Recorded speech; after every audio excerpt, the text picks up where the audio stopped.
जय श्री राधा कृष्ण। आइए सुनते हैं गुरु पूर्णिमा की कथा।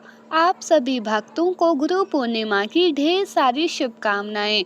गुरु पूर्णिमा का पर्व, जो कि हर वर्ष आषाढ़ पूर्णिमा तिथि के दिन गुरु पूर्णिमा का पर्व मनाया जाता है। इसे गुरु पूर्णिमा, व्यास पूर्णिमा आदि नामों से जाना जाता है। हिंदू धर्म में हर दिन का, हर पक्ष का अपना विशेष महत्व माना गया है। उसी प्रकार से आषाढ़ पूर्णिमा तिथि का अपना विशेष महत्व माना गया है। इस दिन विशेष प्रकार से गंगा नदी में स्नान करना, दान पुण्यों का कार्य करना, भगवान विष्णु का पूजन करना, भगवान सत्यनारायण का पूजन करने का विशेष महत्व होता है। और गुरु पूर्णिमा तिथि के दिन, इस दिन जो कि अपने गुरुजनों की पूजा की जाती है। हिंदू धर्म में गुरु पूर्णिमा का विशेष महत्व माना गया है। शास्त्रों के अनुसार इसी दिन महर्षि वेद व्यास जी का जन्म हुआ था।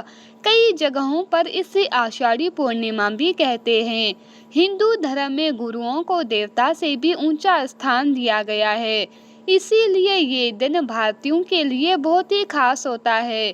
गुरु पूर्णिमा के दिन लोग महर्षि वेद व्यास जी की पूजा करते हैं, अपने गुरुजनों का भी आशीर्वाद लेते हैं। ऐसा कहा जाता है कि इस दिन गुरुओं की पूजा करने से उनकी विशेष कृपा प्राप्त होती है, और जिस पर गुरु प्रसन्न होते हैं उस पर प्रभु भी प्रसन्न होते हैं।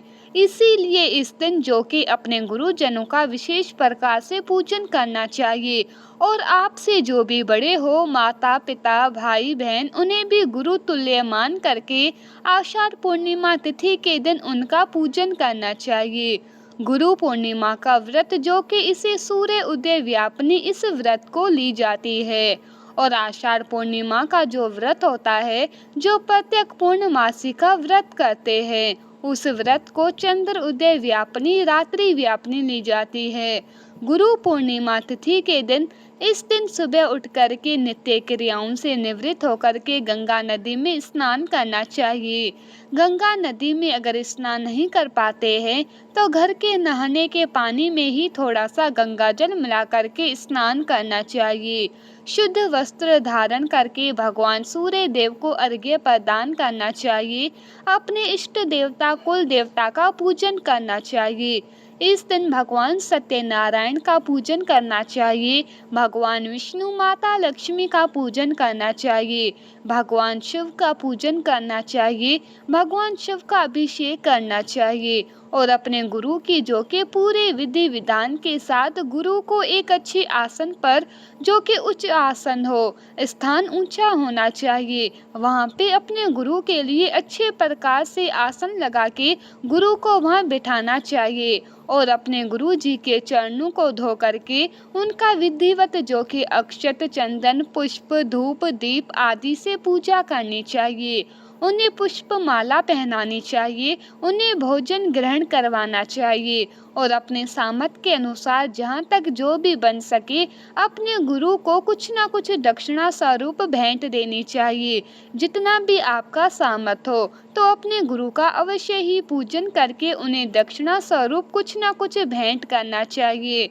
इससे गुरु का आशीर्वाद प्राप्त होता है और भगवान विष्णु का भी कृपा प्राप्त होता है। महर्षि वेद व्यास जी, जो कि भगवान विष्णु के ही अवतार माने जाते हैं। तो आइए सुनते हैं गुरु पूर्णिमा से जुड़ी हुई कथा। कथा के अनुसार महर्षि वेद व्यास जी को भगवान विष्णु का अंश माना गया है। वेद व्यास जी की माता का नाम सत्यवती और पिता का नाम ऋषि पराशर था। महर्षि वेद व्यास जी को बचपन से ही अध्यात्म में बहुत रुचि थी। वैसे तो महर्षि वेद व्यास जी को जन्म से ही ज्ञानवान होने का आशीर्वाद प्राप्त था, लेकिन एक बार उन्होंने अपने माता पिता से प्रभु के दर्शन करने की इच्छा प्रकट की और वन में तपस्या करने की अनुमति मांगी। वेद व्यास जी की इस बात को सुनकर उनकी माता ने उन्हें वन में जाने को मना कर दिया। मां की इस बात को सुनकर वेद व्यास जी वन जाने की हट करने लगे। वेद व्यास जी के हट करने की वजह से माता सत्यवती को उन्हें वन में जाने की आज्ञा देनी पड़ी। जब वेद व्यास जी वन की ओर जा रहे थे, तब उनकी माता ने उनसे कहा कि हे पुत्र, जब तुम्हें अपने घर की याद आए तो तुम वापस आ जाना। माता के इस वचन को सुनकर वेद व्यास जी वन की ओर चल पड़े। वन में जाकर वेद व्यास जी कठोर तपस्या करने लगे और भगवान के आशीर्वाद से वेद व्यास जी को संस्कृत भाषा का ज्ञान हुआ। इसके बाद उन्होंने वेद, महाभारत, 18 महापुराणों एवं ब्रह्म सूत्र की रचना की। लोगों को वेदों का ज्ञान देने की वजह से ही आज भी उन्हें गुरु पूर्णिमा के दिन प्रथम गुरु के रूप में उनका पूजन किया जाता है, उन्हें याद किया जाता है। गुरु पूर्णिमा तिथि के दिन इस दिन जो कि शुद्ध और सात्विकता का पालन करते हुए इस दिन रहना चाहिए, ब्रह्मचर्य का पालन करना चाहिए। जो भी व्रत को धारण करते हैं उन्हें व्रत के दौरान किसी के ऊपर क्रोध नहीं करना चाहिए। अपने मन में किसी के प्रति ईर्ष्या या द्वेष का भाव भी नहीं लाना चाहिए। पूर्णिमा तिथि के दिन जो कि चंद्रमा अपने पूर्ण रूप में होते हैं, चंद्रमा मन के कारक माने जाते हैं, इसीलिए इस दिन तामसिक वस्तुओं का बिल्कुल भी प्रयोग नहीं करना चाहिए। जहाँ तक हो सके मंदिरों में, तीर्थ स्थानों में दीप आदि का दान करना चाहिए। इस दिन अपना मन जो कि भगवान विष्णु के चरणों में लगाना चाहिए। भगवान शिव जी का पूजन अर्चन करना चाहिए। पूर्णिमा तिथि के दिन भगवान शिव के पूजन करने का विशेष महत्व होता है। पूर्णिमा तिथि के दिन जो कि व्रत भी धारण किया जाता है और उस व्रत में जो कि 32 पूर्णमासी का व्रत किया जाता है, उस व्रत में विशेष प्रकार से भगवान शिव की पूजा की जाती है, जिससे वैधव्य योग नहीं होता है और सौभाग्य अटल होता है।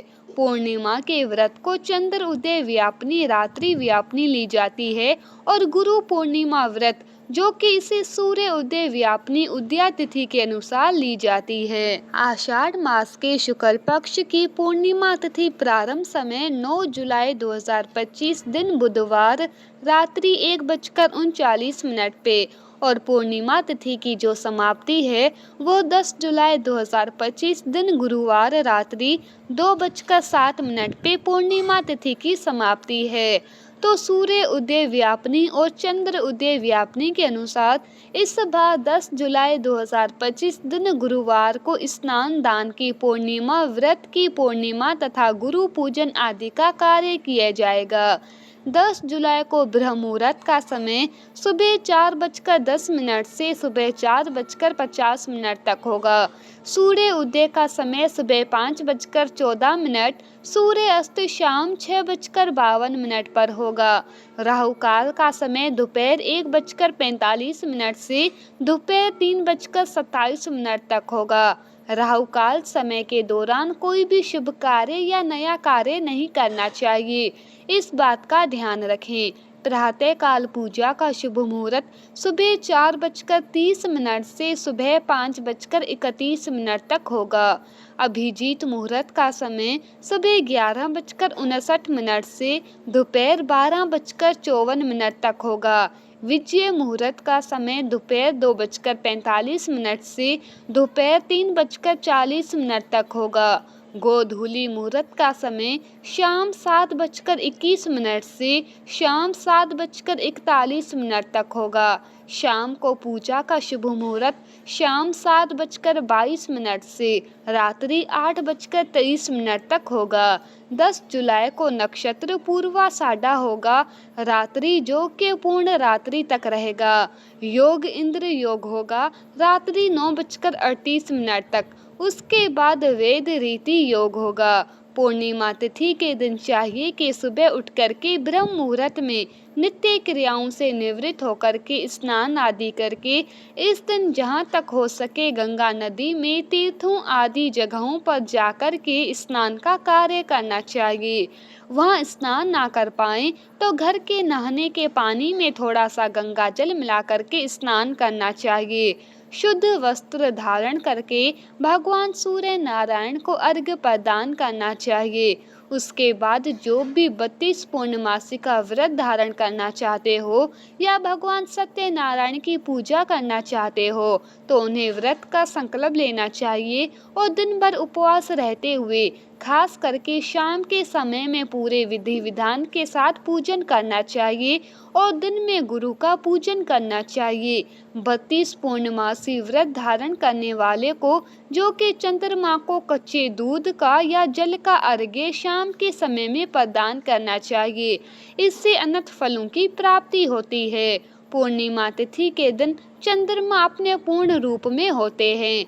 चंद्रमा मन के कारक माने जाते हैं, तो चंद्रमा की पूजा करने से व्यक्ति का मन शांत रहता है तथा कार्यों में उन्नति की प्राप्ति होती है।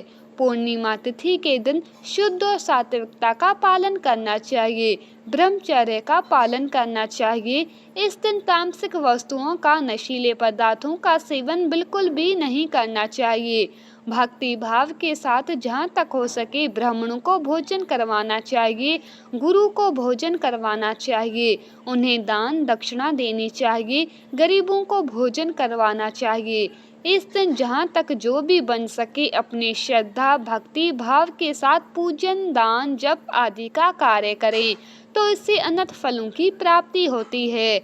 इससे घर में वंश वृद्धि होती है, सभी प्रकार के सुख समृद्धि की प्राप्ति होती है।